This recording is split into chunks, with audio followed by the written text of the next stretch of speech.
မင်္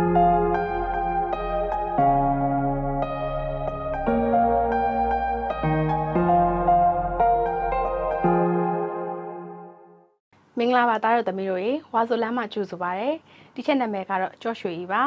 ဒီချက်ကသားတို့သမီးတို့ကို Grade 8 English စာရဲ့ vocabulary နဲ့ grammar ကိုသင်ကြားပေးသွားမယ့်ဒီချက်ဖြစ်ပါတယ်ဒီနေ့သင်ခန်းစာလေးမှာတော့ဒီချက်ကသားတို့သမီးတို့ကို Unit 1ရဲ့ grammar ကိုသင်ပေးမယ်နော်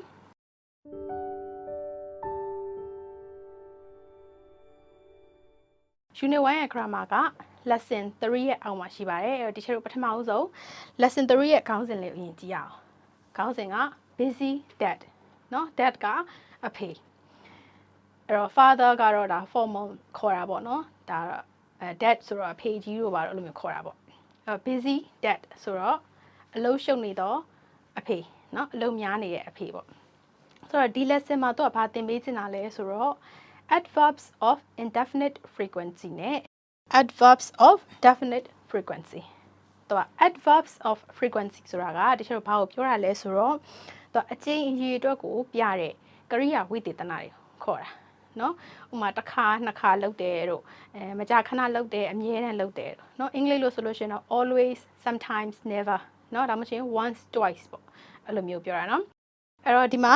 indefinite frequency ဆိုတာကတော့မတိကျတဲ့အကျဉ်းအရေးအတွက်တွေကိုပြောချင်ရင်သုံးတယ်ဥပမာဆိုလို့ရှိရင် sometimes never เนาะ usually ဒါတွေက adverbs of indefinite frequency ဒီ adverbs of definite frequency ဆိုတာကတော့အကျဉ်းအရေးအတွက်တိကျတယ်သိကြတယ်။တစ်ပတ်ကို2ခါလုပ်တယ်နော် twice a week ဒါမှမဟုတ်တစ်လတစ်ခါလုပ်တယ် once a month အဲ့လိုမျိုးသိကြတဲ့ဟာတွေကိုကြတော့ adverbs of definite frequency လို့ခေါ်တယ်။ရမယ်နော်။ဒါဆိုရင်တခြားတို့ပထမဆုံး exercise လေးကိုကြည့်ရအောင်။ပထမဆုံး exercise 1A နော် instruction လေးကိုဖတ်ကြည့်ရအောင်။ Underline the verbs in the text in pairs discuss what tense is usedဆိုတော့ဘာလို့ရမှာလဲဆိုတော့ text မှာပါတဲ့ verbs တွေကို underline တားပေးရမှာတဲ့ဆိုတော့တချို့ဒီမှာ text ပေးထားတယ်เนาะဒါတော့တမျိုးဖတ်စာအုပ်ထဲမှာလည်းပေးထားတယ်ဆိုတော့ဒီ text ကိုဖတ်ပြီးတော့တဲ့ underline the verbs တွေကို line တားပေးပါတဲ့ပြီးတော့မှသူကဘယ်လို tense ကိုတုံထားလဲဆိုတဲ့ဟာကိုဆွေးနွေးပေးရမှာเนาะအဲ့တော့တချို့ဘာလို့မလဲဆိုတော့ပထမဆုံးဒီ text ကိုဖတ်ကြည့်ကြမယ်အဲ့တော့တားတို့သမီးတို့ကဒီ passage လေးပေါ့နော်မပေးထားတဲ့ဟာကိုတော်တော်သမီးတို့အရင်ဖတ်ကြည့်ပါဖတ်ကြည့်ပြီးတော့လို့ရှိရင်သူ့မှာပါတဲ့ verb တွေကို line တာပေးပါเนาะပထမဆုံးတစ်ကြောင်တစ်ချက်နဲ့တူတူဖတ်ကြည့်အောင် It is a big challenge for my dad to bring me up as a single father เนาะဒီစာကြောင်းမှာဆိုလို့ရှိရင် verb ကဘာဖြစ်မလဲ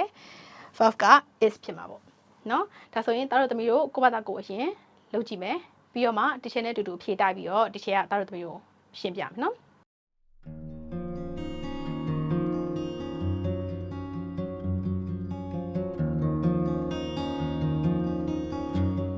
ဖြေပြီးသွားပြီလားဒါဆိုရင်ဒီချက်နဲ့အတူတူဖြေတိုက်ကြည့်အောင်နော်ဒီချက်တစ်ခါလေးရှင်းပြမယ်ပထမဆုံးစာကြောင်းကြည့်ပါ It is a big challenge for my dad to bring me up as a single father ဆိုတော့သူ့ရဲ့အဓိပ္ပာယ်ကဘာလဲဆိုတော့ It is a big challenge စိန်ခေါ်မှုအကြီးတစ်ခုဖြစ်ပါတယ်တဲ့ငါအဖေအတွက်နော် for my dad ဘာကစိန်ခေါ်မှုလဲဆိုတော့ to bring me up ငါ့ကိုပြုစုပြောင်းထောင်ပေးဖို့ as a single father အဖေတစ်ယောက်တည်းပြုစုပြောင်းထောင်ပေးဖို့ဒီနေရာမှာတတော်သမီးတို့သိရမှာက single father ဆိုတာကသူအဖေတစ်ယောက်တည်းပေါ့နော်သူကဘယ်လိုပြောတာလဲဆိုတော့ဥမာအိမ်အောင်ကွဲတာတို့တစ်ခုလက်တို့နော်ဟိုလိုအတူတူပြုစုပြောင်းထောင်ပေးမယ်အမေမရှိဘူးနော်အဖေတစ်ယောက်တည်းရှိတယ်ဒါဒီလိုအခြေအနေမျိုးကိုသူက single father လို့သုံးတာဆိုတော့ဒီစာကြောင်းကဒါအဖေတစ်ယောက်တည်းအနေနဲ့ငါ့ကိုပြုစုပြောင်းထောင်ပေးရတာကသူတို့ကြီးမားတဲ့စိန်ခေါ်မှုတစ်ခုဖြစ်ပါတယ်ဆိုတော့ဒီစာကြောင်းမှာဆိုလို့ရှိရင် verb က is ဖြစ်မယ်နော်နောက်ကြည့်အောင် He is always busy with his office work and household chores သူကအမြဲတမ်းအလုပ်ရှုပ်နေပါတယ်ဘာနဲ့အလုပ်ရှုပ်နေရလဲဆိုတော့ his office work သူ့ရဲ့ရုံးလုံးနဲ့ household chores နော်အိမ်မှုကိစ္စတွေနဲ့ household chores ဆိုတာကအဝတ်လျှော်တာတို့ပကံစီးတာတို့ဟင်းချက်တာတို့နော်အဲ့လိုမျိုးပြောတာသူကရုံးလုံးကောအိမ်မှုကိစ္စနဲ့ရောအမြဲတမ်းအလုပ်ရှုပ်နေပါတယ်တဲ့ဆိုတော့ဒီစာကြောင်းမှာ verb က is နော်The busiest time of the day for him is the morning. So သူ့အတွက် busiest time အလုပ်ရှုပ်ဆုံးအချိန်ကတော့ the morning မနက်ခင်းဖြစ်ပါတယ်။ So ဒီစာကြောင်းမှာလည်း verb က is เนาะ is ဖြစ်မယ်เนาะ။ ကဲနောက်တစ်ကြောင်းဖတ်ရအောင် He usually gets up at 5 o'clock in the morning and prepares meals for the two of us. ဒီမှာကျတော့စာကြောင်းနှစ်ကြောင်းเนาะစာကြောင်းနှစ်ကြောင်းကိုသူက and နဲ့ဆက်ထားတာအဲ့တော့ပထမစာကြောင်းမှာဆိုရင် he usually gets up at 5 o'clock in the morning မနက်ဆိုရင်မနက်9 နာရီထားတယ်เนาะများသောအားဖြင့်9 နာရီထားတယ်ပြီးတော့ and နဲ့ဆက်ထားတယ်နောက်တစ်ကြောင်းက prepares meal for the two of us ငါတို့နှစ်ယောက်အတွက်ကိုစားတောက်တွေကိုပြင်ဆင်မိရပေါ့အဲ့တော့ပထမစာကြောင်းမှာ verb ကဘာဖြစ်မလဲ verb က gets up เนาะနှစ်ခုစလုံးတွဲပြီးတော့ verb เนาะဘာလို့ gets တလုံးနဲ့ဆိုလို့ရှိရင်ကသူရတယ်ယူရဲဆိုတဲ့အထည်ပဲဖြစ်သွားမှာပေါ့သူ gets up ဆိုပြီးတွဲလိုက်တော့မှသူအိပ်ရထားတာเนาะ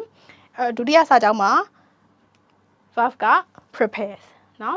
ပြင်ဆင်တယ်ဆိုတဲ့ verb ကဲနောက်တစ်ခုက he starts his day with a cup of coffee သူ့ရဲ့နေ့ကို coffee တစ်ခွက်နဲ့စတင်ပါတယ်တဲ့အဲ့တော့ပထမဆုံး coffee တောက်တယ်ပေါ့ coffee တောက်ပြီးတော့မှလုပ်စရာရှိရတယ်လုပ်တယ်เนาะလို့ပြောချင်တာဒီမှာ verb က starts เนาะစတင်သည်နောက်တစ်ကြောင်းက he often skips his breakfast သူကမကြာခဏမနက်စာကိုမစားဘူးပေါ့เนาะ skips ကကြော်တယ်ဆိုတော့ဒီမှာကြော်တယ်ဆိုတော့မစားဘူးပေါ့မနက်စာမစားပဲနေရပေါ့မကောင်းဘူးเนาะအဲ့တော့ဒီမှာ verb က skips ဖြစ်မယ်ရမယ်เนาะအဲ့နောက်တစ်ကြောင်းကြည့်ရအောင်However, he boils an egg for me, so I can usually have bread and butter with a boiled egg and coffee for breakfast. ဆိုတော့ဒါစာကြောင်းအရှိပဲเนาะအဲ့ဒါကိုသူကနှစ်ကြောင်းကိုစိုးနဲ့ဆက်ထားတာเนาะပထမစာကြောင်းကြည့်မယ် However, he boils an egg for me. However, တို့ပေမဲ့လေဒီ however ကရှေ့မှာသူက he skip his breakfast ကိုပြောတာเนาะသူကမနက်စာမစားပေမဲ့လေသို့တော်ညာလေဒါငါအတွက်တော့ he boils an egg for me ငါအတွက်တော့ကြုတ်ပြုတ်ပေးတယ်ပေါ့เนาะကြုတ်ပြုတ်ပေးတယ်ဘာဖြစ်လို့လဲ so I can usually have bread and butter with a boiled egg and coffee for breakfast အဖေကအဲ့လိုလုပ်ပေးလို့ငါမနက်စာကိုသူကပမုံးနဲ့ထောပတ်ရဲကြုတ်ပြုတ်ရဲ coffee ရဲစားရတာပေါ့ညာတော့အဖြစ်เนาะအဲ့လိုပြောတာအဲ့တော့အဖေကကြုတ်ပြုတ်ပေးလို့သူစားရတာပေါ့အဲ့တော့ပထမစာကြောင်းမှာ verb ကဘာဖြစ်မလဲ boils เนาะပြုတ်တယ်နောက်ထပ်ဒုတိယစာကြောင်းမှာ verb ကcan have เนาะ have တလုံးနဲ့မရအောင်เนาะတော့ can have တွဲပေးရမယ်เนาะနောက်တစ်ခုကြည့်အောင် as he doesn't have much time in the mornings he frequently packs our lunch boxes with rice thin slices of boiled meat and ketchup အဲ့တော့ပထမတစ်ခုမှာ as he doesn't have much time in the mornings တော့မနက်ဆိုလို့ရှိရင်တော့တိတ်ပြီးတော့အချိန်မရှိဘူးเนาะလုံးစရာတွေများတော့အချိန်မရှိဘူးအဲ့ဒါကြောင့်မလို့ he frequently packs our lunch boxesဆိုတာထမင်းဘူးเนาะ packs ကထုတ်ပိုးသေးတော့ထမင်းဘူးထုတ်တယ်ဆိုတော့ထမင်းဘူးထည့်တာပေါ့เนาะထမင်းဘူးကိုမကြာခဏထည့်တယ်ဘာနဲ့ထည့်လဲဆိုတော့ with rice ထမင်းရယ် thin slices of boiled meat and ketchup သူကဒီအသားကိုပြုတ်ထားတဲ့ဟာကိုပပလေးလှီးထားတာရယ်ပြီးတော့အချီရယ်ပေါ့เนาะအဲ့ဒါတွေထည့်ပြီးတယ်တဲ့သူကအချိန်မရှိတော့သူမြ мян ဆန်းလွယ်လွယ်ကူကူလုပ်လို့ရတဲ့ဟာတွေနဲ့သူထမင်းမှုထည့်ပြီးရပါပေါ့เนาะအဖေကဆိုတော့ဒီစာကြောင်းမှာဆိုလို့ရှိရင် doesn't have เนาะ verb က have တလုံးနဲ့မရအောင်เนาะအတွဲလိုက် doesn't have ဖြစ်ရမယ်နောက်တစ်ခုက packs เนาะထုတ်ပိုးသည်ဆိုရဲအဓိပ္ပာယ် packs ဖြစ်မယ်နောက်တစ်ကြောင်းကြည့်ပါဦး he fries fish occasionally သူကရန်ဖန်ရန်ခါတစ်ခါတလေတော့သူကငါးကြော်တယ်เนาะအဲ့တော့ verb က fries เนาะနောက်တစ်ကြောင်းက he hardly ever cooks meat with vegetables for lunch hardly ever ဆိုတာကသူကလုံးလေလုံးထားမရှိဘူးတော်တော်ကြီးရှာပပမှလုပ်တာเนาะအဲ့တော့ဘာမလုပ်တာလဲဆိုတော့သူကနေ့လယ်စာအတွက်ကိုသူအသားနဲ့ဟင်းရွက်တွေကိုချက်လိုက်ချက်တာမရှိဘူးတဲ့เนาะတော်တော်ရှာပပပေါ့မချက်ဘူးပေါ့အဲ့တော့ဒီမှာ verb က cooks เนาะချက်ပြုတ်သည် as soon as the lunch boxes are ready he walks out for a few minutes ဆိုတော့ထမင်းဘူးတွေကအစင်းသင်းဖြစ်တာနဲ့ထမင်းဘူးတွေထည့်ပြီးသွားပြီဆိုတာနဲ့တော့ဘာလုပ်လဲဆိုတော့ for a few minutes အနည်းငယ်လောက်ကို walks out လုပ်တယ်เนาะ walks out ကအဓိပ္ပာယ်က walks တလုံးနဲ့ဆိုလို့ရှိရင်သူကအလုပ်လုပ်တယ်เนาะအလုပ်လုပ်တည်လို့အဓိပ္ပာယ်ရတယ်ပေါ့เนาะ walks out ဆိုပြီးတော့တွဲသုံးလိုက်ရင်သူကလေ့ကျင့်ခန်းလုပ်တာ exercise လုပ်တာเนาะမလေးမာတာเนาะ weight မာတာဒါမှမဟုတ်တခြားလေ့ကျင့်ခန်းတွေပေါ့เนาะအဲ့ဒါကို walks out လို့ခေါ်တာเนาะအဲ့တော့အဖေကအရင်ဆုံးထမင်းဘူးထည့်တယ်ထမင်းဘူးတွေကအစင်းသင်းဖြစ်သွားပြီဆိုလို့ရှိရင်သူကလေ့ကျင့်ခန်းခဏလုပ်တယ်ပေါ့เนาะဒီစာကြောင်းမှာဆိုလို့ရှိရင် verb က are နဲ့ walks out အတွဲလိုက်ဖြစ်မယ်เนาะ walks out then ထို့နောက်တဲ့ he takes a quick shower and gets ready for work သူကရှင်းမြန်ချိုးလိုက်တယ် ပြီးတော့အလုပ်သွားဖို့အတွက်ပြင်ဆင်နေပေါ့ဒီစာကြောင်းနှစ်ကြောင်းမှာဆိုလို့ရှိရင် takes နဲ့ gets က verb တွေเนาะ underline တားရမယ်ကဲနောက်ထပ်တစ်ခုကြည့်အောင် we leave home at 8:15 every morning ဆိုလို့ရှိရင်မနက်တိုင်းငါတို့ကအိမ်ကနေထွက်လာတယ်တဲ့ဆိုတော့ဘယ်ချိန်ထွက်လာလဲဆိုတော့တားတော်သမီးတို့ကဒီလိုမျိုးဒီအချိန်ပြတဲ့ဟာလေးတွေကိုအခုချိန်လောက်ဆိုဖတ်တတ်မယ်လို့ဒီချက်ထင်နေပေါ့နော် 8:15 a quarter ဆိုတာက15မိနစ် past ကကျော်သွားပြီ8က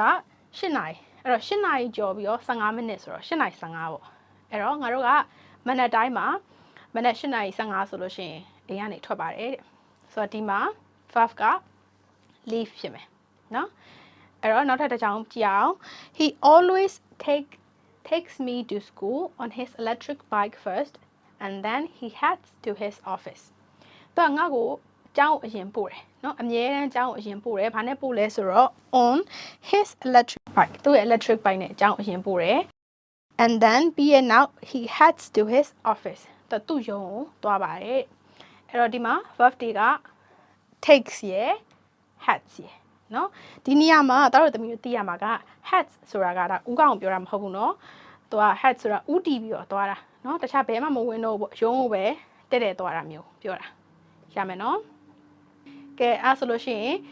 ခုနပထမအစမှာတော့ပြောသွားတယ် what tense is used เนาะ discuss what tense is used ဆိုတော့ဘယ်လို tense တွေကိုသုံးထားလဲဆိုတော့ဆွေးနွေးပါတဲ့အဲ့တော့ဘယ်လို tense သုံးထားလဲဒါတော့သမီးတို့ခုနဖတ်ကြည့်ပြီးသွားပြီဆိုတော့ဟုတ်ပါတယ် present simple tense เนาะ simple present tense အဲ့ဒါကိုသုံးထားတာဖြစ်ပါတယ်ဒါ teacher တို့ကအဲ့လိုမျိုးနေ့စဉ်တူကလုံးလေးလုံးထားရှိတဲ့အကြောင်းအရာတွေပြောတဲ့အခါမှာအမြဲတမ်း present simple tense ကိုသုံးမိရတာဖြစ်ပါတယ်ရမယ်เนาะနောက်တစ်ခုသွားအောင်နောက်ထပ် exercise က exercise 1b 1b ကဘာလို့ခိုင်းတာလဲ circle the adverbs of frequency in the text in exercise 1a เนาะ adverbs of frequency ဆိုတာမှာ sometime တို့ usually တို့เนาะအဲ့ဒါတွေကိုဝိုင်းမေးပါတဲ့ so exercise 1a တချို့ခုနဖတ်သွားတဲ့စာမှာပါတဲ့เนาะ adverbs of frequency တွေကိုဝိုင်းမေးရမှာအဲ့တော့တချို့စာကိုပြန်သွားကြည့်ရအောင်မကြည့်ခင်ဒါ adverbs of frequency ဆိုတာဘာပြောတာလဲ we use adverbs of frequency to talk about how often we do things တချို့ကဒါတချို့ရှင်းမှလည်းရှင်းပြပြီးသွားပြီလို့မကြခဏလုပ်တဲ့ဟာတွေเนาะဘယ်လောက်ကြာဘယ်လောက်ခဏလုပ်ဖြစ်လဲပေါ့เนาะအကျင့်အရေးအတွက်ကိုပြောချင်တဲ့အခါမျိုးမှာ adverbs of frequency เนาะအကျင့်အရေးအတွက်ပြကရိယာဝိသေသနာကိုသုံးပါတယ်ဒါဆိုကျတို့စာကိုသွားကြည့်အောင်ဒါခုနစာပဲเนาะဒီစာမှာဒီကျတို့ခုန adverbs of frequency ရှာမယ်အဲ့တော့ပထမတစ်ချောင်းဖတ်ကြည့်မယ် It is a big challenge for my dad to bring me up as a single father ဒီစာကြောင်းမှာဆိုရင်မပါဘူးเนาะဒုတိယစာကြောင်းကြည့်ပါ He is always busy with his office work and household chores เนาะဒီမှာဆိုလို့ရှိရင် adverbs of frequency က always เนาะအမြဲတမ်းဆိုတာပါမယ်ရမယ်เนาะဒါဆိုလို့ရှိရင်ဒီလိုပုံစံနဲ့တော်တော်သမီးတို့ကခုနစာတွေအကုန်ဖတ်ပြီးတော့ဒီလိုမျိုး always တို့ sometimes တို့เนาะအဲ့လိုဟာလေးတွေကိုရှာကြည့်ပါပြီးတော့မှဒီချက်ကအဖြေတိုက်ပေးမယ်เนาะ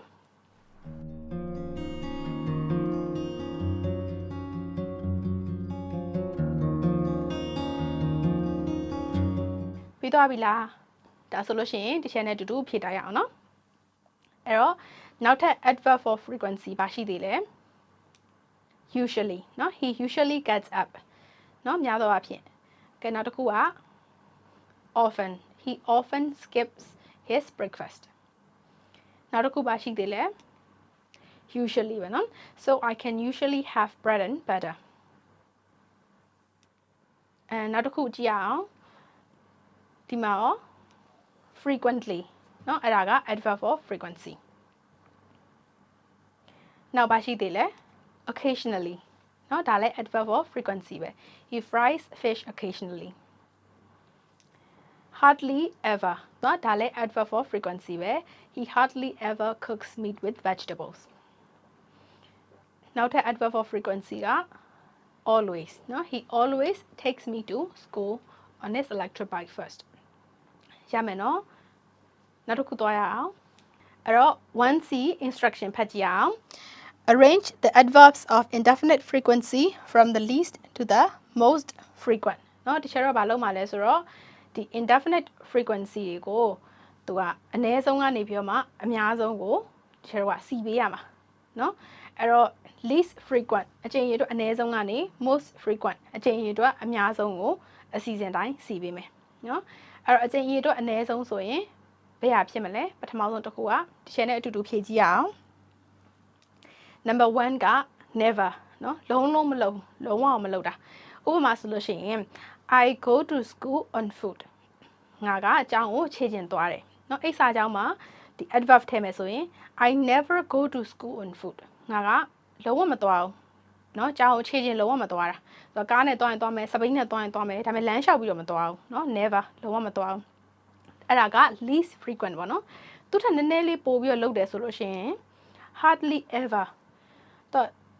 မလုပ်တာများတယ်တော်တော်ရှာပပတစ်ခါတလေလောက်လုပ်ရင်လုပ်မယ်ဒါပေမဲ့မလုပ်တာများတယ်နော် hardly ever သူထက်ပိုလုပ်တယ်ဆိုရင် seldom rarely hardly နော်သူလည်းအဲ့လိုပဲတစ်ခါတလေလေးတော့လုပ်ချင်လုပ်မယ်ဒါပေမဲ့မလုပ်တာများတယ်ပေါ့သူထက်နည်းနည်းလေးပိုလုပ်တယ်ဆိုလို့ရှိရင်က sometimes နော်တစ်ခါတလေလုပ်တယ်သူထက်ပိုလုပ်ပဲဆိုလို့ရှိရင် occasionally နော် occasionally လို့ရံဖန်ရံခါလုပ်တယ်ပေါ့မဟုတ်လို့ရှိရင်သူထပ်ပို့ပြီးတော့များလုပ်ဖြစ်တယ်ဆိုလို့ရှိရင်က often frequently ဖြစ်မှာပေါ့ I often go to school on foot ဆိုရင်ငါမကြာခဏအကြောင်းကိုလမ်းလျှောက်သွားတယ်တခါလေစပိန်စီသွားရင်သွားမယ်ကားနဲ့သွားရင်သွားမယ်ဒါပေမဲ့မကြာခဏလမ်းလျှောက်တယ်နော်အဲ့တော့ဒီ often ထပ်ကိုပို့ပြီးတော့လုပ်ဖြစ်တယ်ဆိုရင်က usually generally normally ဒါကများသောအားဖြင့်လုပ်တာဥမာတစ်ပတ်မှာ9ရက်လောက်လမ်းလျှောက်သွားရဲဆိုလို့ရှိရင်ဒါ usually သွားတာဖြစ်မှာပေါ့နော် I usually go to school on foot နော်9ရက်လောက်သွားပြတယ်ဆိုလို့ရှိရင်ဒါများသောအားဖြင့်လမ်းလျှောက်သွားတယ်ပေါ့တစ်ခါတလေကြတော့မှပဲတခြားနီလန်နဲ့သွားတယ်နော်အဲ့တော့ most frequent အများဆုံးကတော့ number 8က always အမြဲတမ်းလုပ်တာ I always go to school on foot ငါအကြောင်းအမြဲတမ်းလမ်းလျှောက်သွားတယ်နော်စပိန်လည်းမစီဘူးကားလည်းမစီဘူးလမ်းပဲလျှောက်သွားတယ်နော်အဲ့လိုဖြစ်မယ်နော်ဒါတော့တမီးတို့ရမလားဒါဆိုရင်နောက်တစ်ခုသွားရအောင်So exercise 1D. Teacher instruction ဖတ်မယ် Study the text in exercise 1A and underline the correct alternative to complete the rules. တော့ဘာလို့ခိုင်းတာလဲဆိုတော့ခုနက teacher တို့စာရီအရှည်ကြီးပဲဖတ်ရတယ်လေ exercise 1A မှာအဲ့စာတွေကိုလေ့လာပါတဲ့ပြီးတော့လို့ရှိရင်တော့အောက်မှာ rule နှစ်ခုပေးထားတယ် A နဲ့ B နဲ့ဆိုပြီးအဲ့ A နဲ့ B နဲ့မှာသူကမှန်တဲ့ဟာကိုသူကရွေးပေးပါပေါ့နော်မှန်တာကိုရွေးပေးရမယ်ဆိုတော့ teacher A ကိုဖတ်ကြည့်အောင် The expressions of indefinite frequency are placed after or before main verbs. နော် after လား before လားရွေးပေးရမှာပေါ့အဲ့တော့ခုနက sometime တို့ never တို့ကတဲ့ main verb ရဲ့ရှေ့မှာလားနောက်မှာလားတဲ့တော့တမျိုးစဉ်းစားကြည့်မယ်နော်သူက main verb ရဲ့ရှေ့မှာထားမှာဖြစ်ပါတယ် before main verbs ဖြစ်ရမှာနော်ဒါတို့တခြား example လေးနဲ့ကြည့်ရအောင်example မှာ he often skips his breakfast เนาะဒီစာကြောင်းမှာဆိုလို့ရှိရင် verb က skips เนาะသူက main verb ဒီမှာ adverb of frequency က often เนาะမကြာခဏအဲ့တော့ skips ရဲ့ရှေ့မှာရှိနေ often ကเนาะအဲ့တော့အဲ့ဒါကြောင့်မလို့ before main verb ရမယ်เนาะအဲ့တော့ B ကိုကြည့်အောင် the expressions of indefinite frequency are placed after or before be or auxiliary verbs auxiliary verbs ဆိုတာက ms was where ကိုပြောတာအဲ့တော့ ms was where ဆိုနေဆိုလို့ရှိရင်သူ့ရဲ့ရှေ့မှာထားလားနောက်မှာထားလားเนาะ sometime လို့ never လို့သူ့ရဲ့ရှေ့မှာထားရတယ်เนาะရှေ့မှာထားရတယ်အဲ့တော့တချို့ example လေးကြည့်အောင် oh sorry နောက်မှာထားရတယ်เนาะ after auxiliary verb ဆိုတော့ ms was where ရဲ့နောက်မှာထားမှာเนาะexample မှာ he is always busy with office work ဆိုရင် main verb က auxiliary verb is เนาะခုန adverb of frequency က always ဆိုတော့ always က is ရဲ့နောက်မှာရှိနေတွေ့လားเนาะ after auxiliary verb ရမယ်เนาะနောက်တစ်ခုကြည့်အောင်ဆိုတော့တားရသမီးတို့ကိုမှမှတ်စရာရှိတာကဘာလဲဆိုတော့ number 1မှာ usually normally often sometimes and occasionally can also go at the beginning or end of a clause တော့အဲ့လိုလေးမှတ်စရာပေးထားရပေါ့နော်အဲ့ဒါဘာလဲဆိုတော့သူ usually တို့ normally တို့အဲ့လိုစလုံးနေရတဲ့သူက beginning or end of a clause သူကဒီ clause ရဲ့နော်စာစုရဲ့အစမှာလဲ ရှိနိုင်တယ်အဆုံးမှာလည်းထားလို့ရတယ်ဥပမာကြည့်မယ်နော်ဥပမာ for example usually I get up early ဆိုရင် usually ကရှေ့ဆုံးမှာထားတာတွေ့လားနော်များသောအားဖြင့်ငါစောစောထားတယ်နော်ရှေ့ဆုံးမှာထားလို့ရတယ်နောက်တစ်ခုက I go there occasionally ကိုနောက်ဆုံးမှာထားပြီးရေးထားရတယ်တွေ့လားဆိုရင်ဒီလိုမျိုးသုံးလဲရတယ်ရှေ့မှာထားလဲရတယ်နော်နောက်ဆုံးမှာထားလဲရတယ်ရမယ်နော်နောက်တစ်ခုမှတ်ရမှာက number 2 if often is put at the end of a clause it normally requires very or quiet ဆိုလို့ရှိရင်သူက end of a clause ရဲ့အဆုံးမှာတဲ့ often ကိုထားမယ်ဆိုလို့ရှိရင်တဲ့ very ထားမလို့ရှိရင် quiet လိုအပ်ပါတယ်နော်example ကြည့်အောင် he walks very often နော် he walks often လို့ပြောလို့ရတယ်ဒါပေမဲ့ he walks very often ဆိုရင်ပိုကောင်းတယ်နော်အဲ့လိုလေးသုံးတာပိုမှန်တယ်နောက်တစ်ခုမှလည်း she goes shopping quite often နော် she goes shopping quite often တော့မကြာခဏဒါ shopping ထွက်တယ်ပေါ့နော်ဈေးဝယ်သွားတယ်ဆိုရင် quite often ဆိုပြီးတော့သုံးထားတယ်နော်ဒီလိုလေးသုံးမရရင်နော်အဲ့တော့ဒါလေးကိုတို့သမီးတို့တတိချာလေးမှတ်ထားပါနောက်တစ်ခုသွားရအောင် number 2 complete the sentences with the appropriate adverbs of frequency ဆိုတော့တင့်တော်တဲ့ adverbs of frequency တွေနဲ့စာကြောင်းတွေကိုပြည့်စုံအောင်ဖြည့်ပါတဲ့သူကဒီမှာ quality နဲ့စာကြောင်း၅ကြောင်းပေးထားတယ်နော် number 1 Tuza is very punctual she is blank late for class ဆိုရင်တို့သမီးတို့ကဒီ quality နေရာလေးမှာ sometimes လား never လားနော်ခုနကတချို့တို့သင်ခဲ့တဲ့အဲ့ adverbs of frequency တွေကိုထည့်ပေးရမှာအဲ့တော့ဒီ exercise လေးကိုတို့သမီးတို့ကိုယ့်ဘာသာကိုလုပ်ကြည့်ပါ number 1 to 5ရှိရယ်သူတိချာဖတ်ပြီးတော့ဘယ်နေရာမှာဗာထည့်မလဲဆိုတာကိုစဉ်းစားကြည့်မယ်နော်ပြီးတော့မှတစ်ချက်နဲ့အတူတူဖြည့်တိုက်ရအောင်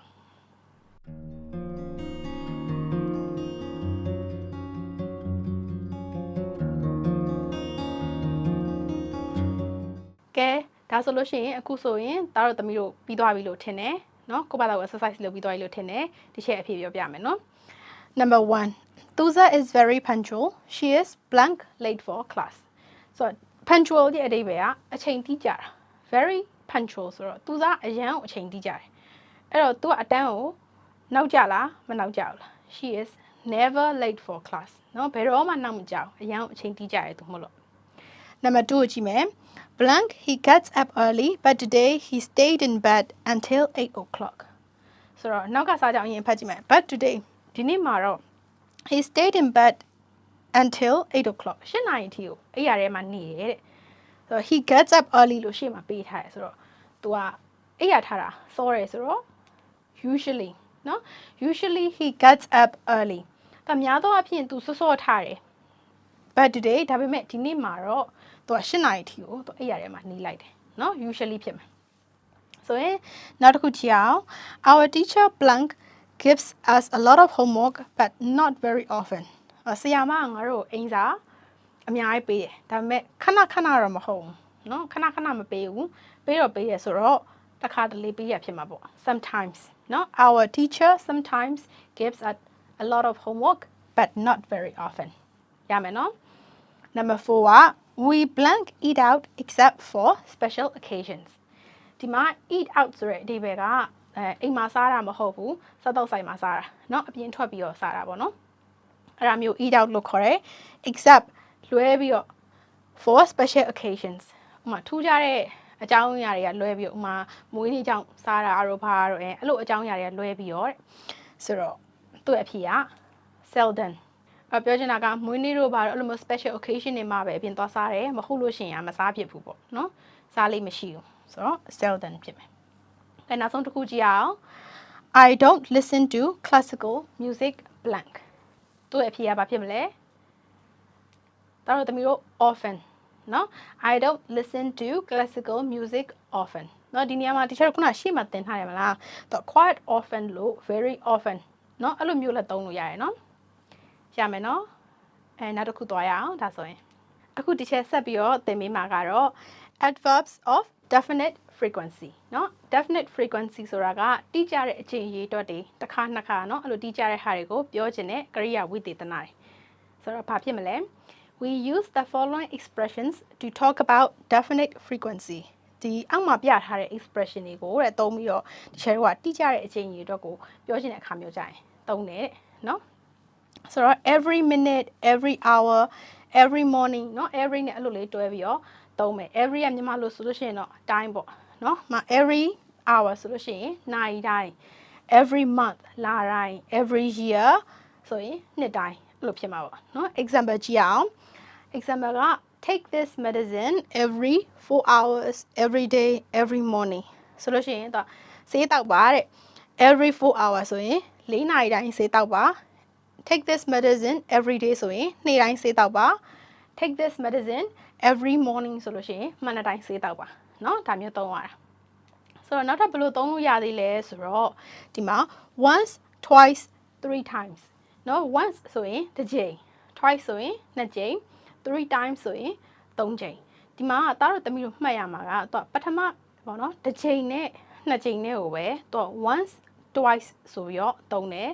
သုံးကြိမ်ကနေစပြီးတော့ times ကိုသုံးပါတယ်သုံးကြိမ်ဆိုရင်three times 4ကြိမ်ဆိုရင် four times 6ကြိမ်ဆိုရင်six times เนาะအဲ့လိုဖြစ်မှာပေါ့ဆိုတော့ once an hour ဆိုရင်တစ်နာရီကိုတစ်ကြိမ်เนาะ once a month ဆိုရင်တစ်လကိုတစ်ကြိမ် twice a year ဆိုလို့ရှိရင်တစ်နှစ်ကိုနှစ်ကြိမ်เนาะဒီလိုပုံစံနဲ့သုံးမိရတာ so example ကြည့်ပါဦး they go to the library once a day they go to the library twice a week they go to the library three times a month သူတို့ကစာကြည့်တိုက်ကိုသွားတယ် once a day ဆိုရင်စာကြည့်ကိုတစ်နေ့တစ်ခါသွားတာပေါ့ twice a week ဆိုရင်တစ်ပတ်ကိုနှစ်ခါသွားတာ three times a month ဆိုရင်သူတို့ကစာကြည့်တိုက်ကိုတစ်လကိုသုံးခါသွားတယ်เนาะဒီလိုသုံးတာနောက်ထပ်ဘာရှိသေးလဲဆိုတော့ hourly daily weekly monthly yearly ဒါလိုမျိုးလည်းသုံးလို့ရတယ်เนาะ weekly ဆိုရင်အပတ်စဉ် monthly ဆိုရင်လစဉ် yearly ဆိုရင်နှစ်စဉ်ဒီလိုဖြစ်မှာပေါ့ဆိုတော့သူ့ example ကြည့်မယ် mom makes a call to her parents daily weekly or monthly ဆိုရင်အမေကသူ့ရဲ့မိဘတွေကိုဖုန်းခေါ်တယ်ဆိုလို့ရှိရင် mom makes a call to her parents daily ဆိုရင်နေ့စဉ်ဖုန်းခေါ်တယ်เนาะ weekly ဆိုရင်အပတ်စဉ်ဖုန်းခေါ်တယ် mom makes a call to her parents monthly ဆိုရင်လစဉ်ဖုန်းခေါ်တယ်အဲ့လိုဖြစ်မယ်เนาะဆိုရင်ဒီမှာသားတို့သမီးတို့မှတ်ရမယ် note เนาะအဲ့လို note လေးထည့်ပေးထားရယ်เนาะဒါလေးသားတို့သမီးတို့သေချာလေးကြည့်ပေးမယ် these expressions can mostly at the end of a clause တို့ဒီ expressions တွေအားတဲ့ once တို့ twice တို့เนาะ weekly monthly တို့က clause ရဲ့စာကြောင်းရဲ့နောက်ဆုံးမှာသွားတာများတယ် mostly ဆိုတော့ဒါအများစုပေါ့เนาะအများစုများသောအားဖြင့်နောက်ဆုံးမှာပဲသွားတယ်ဒါပေမဲ့ they can also go at the beginning of a clause if the adverb is not the main focus of the message တော့ပြောချင်တဲ့အကြောင်းအရာမှာတော့ adverb ကအဓိကမဟုတ်ဘူးဆိုရင်เนาะ adverb ကိုအဓိကပြောချင်တာမဟုတ်ဘူးဆိုလို့ရှိရင်ဒီလိုမျိုး adverb တွေကတော့စာကြောင်းရဲ့အရှိဆုံးမှာလဲသွားပါတယ်เนาะအဲ့ဒါလေးကိုတော့ note အနေနဲ့ထည့်ပေးထားရเนาะဒါတော့သမီးတို့မှတ်ရအောင်ကဲနောက်တစ်ခုသွားရအောင် number 3 instruction က put the expressions in the brackets in the right place ဆိုတော့ဒီမှာခွင်းစခွင်းပိန်နဲ့ expressions လေးတွေပေးထားရနော်ခွင်းစခွင်းပိန်ထဲမှာ every day twice a year every year yearly every 4 years ဆိုပြီးပေးထားရဲအဲ့ဒါတွေကိုဒီစာကြောင်းထဲမှာတော့ right place မှန်ကန်တဲ့နေရာမှာထည့်ပေးရမှာနော်ဆိုတော့ဒီခွင်းစခွင်းပိန်တဲ့ဟာတွေကိုဒီစာကြောင်းထဲကိုထည့်ပေးမယ်ဥပမာဆိုလို့ရှိရင် they study late when the exam is near အဲ့ဒါကို every day ကိုဘယ်နားမှာထည့်မလဲနော်အဲ့တော့တားတို့သမီးကဒီ number 1 to 5ကိုကိုယ့်ဘာသာကို exercise အရင်လုပ်ကြည့်မယ်ပြီးတော့မှဒီချက်ကအဖြေပြောပြမယ်နော်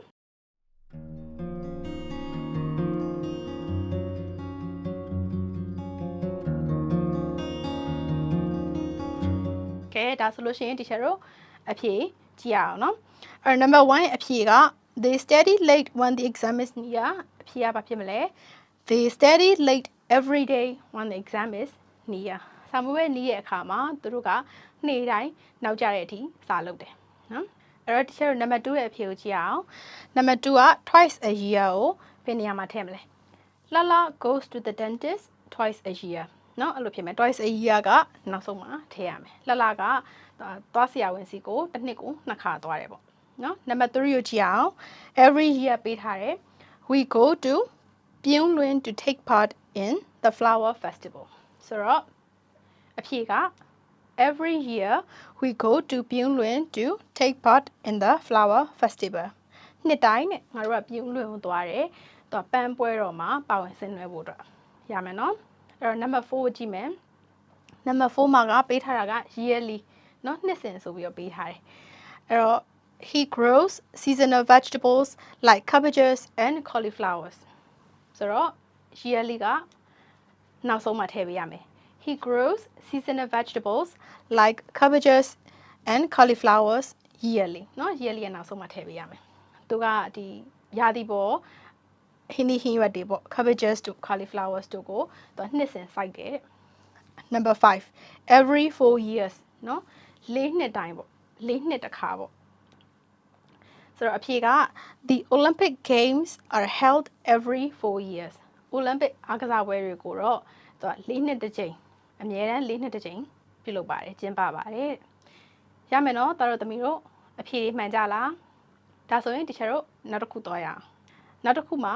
number 4နော် exercise 4က cross out the incorrect adverbs of indefinite frequency in each sentence in the second column ဆိုတော့ဒီမှာ column နှစ်ခုပေးထားတယ်နော်စာကြောင်းနှစ်ကြောင်းပေးထားတယ်ဒါတော့သမီးတို့ကဘာလုပ်ရမှာလဲဆိုတော့ဒီဒုတိယ column မှာရှိတဲ့ဒီမှာ often နဲ့ sometime တွေကမှားနေတဲ့တစ်ခုကိုအမှားချစ်ပေးရမှာနော်မှန်အောင်ထားရမယ်မှားနေရကိုအမှားချစ်ပေးရမှာနော်and number 1ကိုကြည့်ရအောင် King gets up early 5 days a week King ကတပတ်ကိုသူက9ရက်စောစောထားတယ်နော်အဲ့တော့သူဘယ်လိုပြန်ရေးထားလဲဆိုတော့ King gets up early very often လားဒါမှမဟုတ်လို့ရှိရင် King gets up early sometimes လားနော်ဒီ often နဲ့ sometimes နဲ့ကိုတို့တို့ရွေးပေးရမှာအဲ့ဒီတစ်ခုဥပမာဖြေပြမယ်သူကတပတ်မှာသူက9ရက်တောင်မှထားတယ်ဆိုတော့ often ဖြစ်မှာပေါ့နော်မကြာခဏပေါ့ဆိုတော့ King gets up early very often ဆိုတော့ King ကမကြာခဏစောစောထားပါတယ်အဲ့လိုဖြေရမှာပေါ့နော်အဲ့တော့ဒီမှာ teacher number 1ဖြေလိုက်ပြီ2 3 4 5 60ရှိရယ်เนาะအဲ့ဒါတော့သမီးတို့ကကိုယ့်ဘာသာကိုအရင်ဖြည့်ကြည့်မယ်เนาะဖြည့်ပြီးတော့မှ teacher နဲ့အဖြေတိုက်မယ်ဖြည့်ကြည့်မယ်เนาะဒါတော့သမီးတို့ teacher အဖြေကိုပဲစောင့်နေလို့ရှိရင်ဒါတော့သမီးတို့အင်္ဂလိပ်စာတိုးတက်မှာမဟုတ်ဘူးကိုယ့်ဘာသာကို exercise လုပ်တော့မှเนาะအင်္ဂလိပ်စာတိုးတက်လာမှာ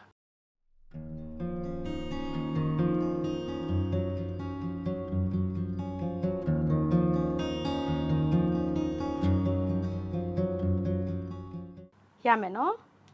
ဒါဆိုရင်ဒီချက်နဲ့အခုအဖြေတိုက်ရအောင် number 1ကဒီချက်ဖြေပြီးသားเนาะအဖြေက often ဆိုရင် sometimes ကိုအမှားချရမယ်เนาะအဲ number 2ကိုကြည့်ကြမယ် number 2က it rains in the desert once or twice a year เนาะသူ့ရဲ့အဓိပ္ပာယ်က once or twice a year တစ်နှစ်မှာတစ်ကြိမ်နှစ်ကြိမ်တဲကန်နာရတယ်မှာမိုးရွာတယ်တစ်နှစ်ကိုတစ်ခါနှစ်ခါပဲရွာတယ်ပေါ့တိတ်မရွာဘူးအဲ့တော့အဖြေကဘာဖြစ်မလဲ hardly ever လား often လားဆိုတော့တစ်နှစ်မှာတစ်ခါနှစ်ခါပဲရွာတယ်ဆိုမှတော့ hardly ever ဖြစ်မှာပေါ့เนาะအဲ့တော့ hardly ever အမှန် often အမှားဆိုတော့ often ကိုအမှားချစ်မယ်ဆိုတော့ it hardly ever rains in the desert เนาะဆိုတော့တဲကန်နာရထဲမှာမိုးရွာလေးမရှိဘူးတော်တော်ရှာရှာပပကိုပဲမရွာဘူးเนาะ number 3ရောတို့သမီးတို့ဘယ်လိုဖြေထားလဲ3က most Sundays ဆိုတော့တနင်္ဂနွေနေ့အများစုမှာI go to the cinema with friends ဆိုတော့တနင်္ဂနွေနေ့ဒိုင်းတော့မဟုတ်ဘူးပေါ့နော်တနင်္ဂနွေနေ့တွေဆိုလို့ရှိရင်အများစုမှာဆိုရင်တငယ်ချင်းတွေနဲ့ရုပ်ရှင်ကိုသွားတယ်တဲ့ဆိုတော့ဒါကိုပြန်ရေးတဲ့အခါမှာတို့သမီးတို့ဘာနဲ့ရေးမလဲ always လား usually လားတော့ most Sunday ဆိုတော့အမြဲတမ်းမဟုတ်ဘူးပေါ့နော် always မဟုတ်ဘူးအဲဆိုရင်အဖြေက usually ဖြစ်မယ် always ကိုအမှားချစ်ပေးရမယ်I usually go to the cinema with friends on Sundays ငါတနင်္ဂနွေနေ့တွေဆိုလို့ရှိရင်တငယ်ချင်းတွေနဲ့ရုပ်ရှင်ရုံသွားလေသွားထားရှိရပေါ့သွားလေရှိရပေါ့ရမယ်နော်ဒါဆိုရင် number 4ရော number 4မှာကညမြ does yoga about 3 times a week နော်3 times a week ဆိုတော့တစ်ပတ်ကို3ချိန် yoga ဆိုတာကဒါလေ့ကျင့်ခန်းအားကစားနည်းတစ်ခုပေါ့နော်ဆိုတော့ညမြကတစ်ပတ်ကို3ချိန် yoga လေ့ကျင့်ခန်းလုပ်တယ်ဆိုတော့တစ်ပတ်ကို3ချိန်လုပ်တယ်ဆိုတော့ occasionally ဖြစ်မလား frequently ဖြစ်မလားเนาะဒါတော့သမီးတို့အဖြေက frequently ဖြစ်ရမှာအဲ့တော့ occasionally ကိုအမှားချစ်ပေးရမယ်เนาะညမြ frequently does yoga เนาะတစ်ပတ်မှာ3ချိန်လုပ်တယ်လို့ပြောတဲ့အတွက်သူကမကြာခဏလုပ်တယ်ပေါ့เนาะnumber 5 we spend all our holidays in တောင်ကြီး ငါတို့ရဲ့ပိတ်ရက်တွေအကုန်လုံးကိုတောင်ကြီးမှာတကုံဆုံးတယ်အားလိုက်ရက်တိုင်းပိတ်ရက်တိုင်းကိုတောင်ကြီးသွားတယ်ပေါ့နော်အဲ့လိုပြောချင်တာဒါဆိုရင်ဒီဘက်မှာက we always go to လား we sometimes go to လားအဖြေက always ဖြစ်မယ်နော်တခါတလေမှသွားတာမဟုတ်တော့ all our holiday ဆိုတော့အားလိုက်ရက်ရပြီပိတ်ရက်ရပြီဆိုတာနဲ့တောင်ကြီးသွားပြီနော်အမြဲတမ်းသွားတာ we always go to တောင်ကြီး on holidays ဒီလိုဖြစ်မယ်နော်နံပါတ်6ကိုကြည့်အောင် father works late about once a month ဆိုတော့အဖေကတစ်လောက်တစ်ခါလောက်ညနေတဲ့အထိအလုပ်လုပ်တယ်အလုပ်လုပ်တာနောက်ကျတယ်ပေါ့နောက်ကျတဲ့အထိအလုပ်လုပ်တယ်ဆိုလို့ရှိရင်ဒီ frequency ကိုကြည့်လိုက် once a month လို့ပြောထားတဲ့ frequency อ่ะเนาะတစ်လတစ်ခါဆိုတော့ဒီဘက်မှာက often ဖြစ်မလား occasionally ဖြစ်မလားเนาะ often ဆိုတာကမကြာခဏ occasionally ဆိုတာကရံဖန်ရံခါဆိုတော့အဖြေက occasionally ဖြစ်ရမှာเนาะ often ကိုအမှားချစ်ပေးရမယ် father occasionally works late ရံဖန်ရံခါကြာရင်အလုပ်လုပ်တာနောက်ကျတယ်ပေါ့နောက်ကျတဲ့အထိအလုပ်လုပ်ပါတယ်တဲ့အဖေကရမယ်နော်တော်တော်သမီးတို့ဒါဆိုရင် teacher တို့ exercise number 4ပြီးသွားပြီပေါ့နော်နောက်တစ်ခုကြည့်ရအောင်နောက်ဆုံး exercise ပေါ့နော် exercise number 5က put the words in the correct order ဆိုတော့ put the words ဆိုစလုံးလေးတွေပေးထားတယ်နော်စလုံးလေးတွေကအစီအစဉ်မကျနေဘူးအစီအစဉ်မကျနေဘူးအဲ့ဒါကို correct order မှန်ကန်တဲ့အစီအစဉ်တိုင်းပြန်ပြီးတော့ sentence ရေးပေးရမှာနော်အမှ number 1မှာဆိုလဲမှာ there do one ဆိုအဲ့လိုမျိုးတွေပေးထားတယ်အဲ့ဒါတော်တော်သမီးတို့ကစာကြောင်းဖြစ်အောင်ပြန်ပြီးတော့ရေးပေးရမှာဆိုရင်ပထမစာကြောင်းမှာဆိုလို့ရှိရင်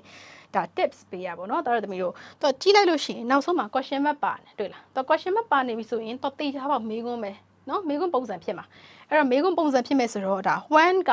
ရှေ့ဆုံးမှာလာတော့မှာဆိုတော့သိသွားပြီပေါ့เนาะ WH question တွေလေ when who how တို့အဲ့တွေကရှေ့ဆုံးမှာလာမှာဆိုတော့ question mark ပါနေเนาะဒါဆိုရင်တော်တော်သမီးတို့ကိုယ့်ဘာသာကိုဖြည့်ကြည့်ပါအောင်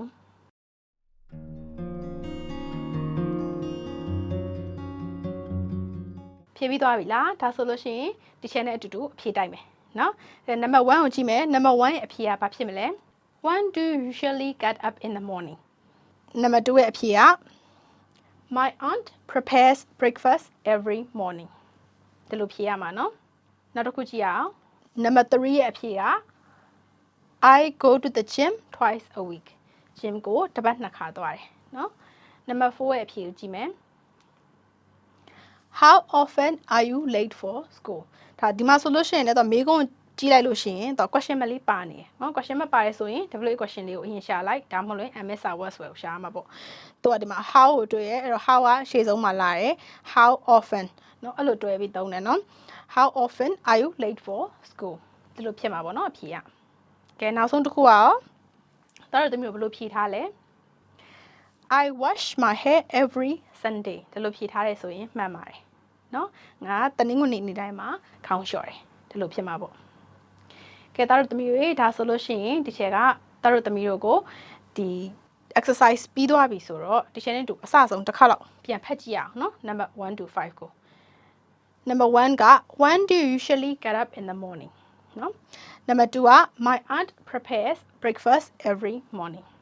number 3 I go to the gym twice a week number 4 how often are you late for school number 5 I wash my hair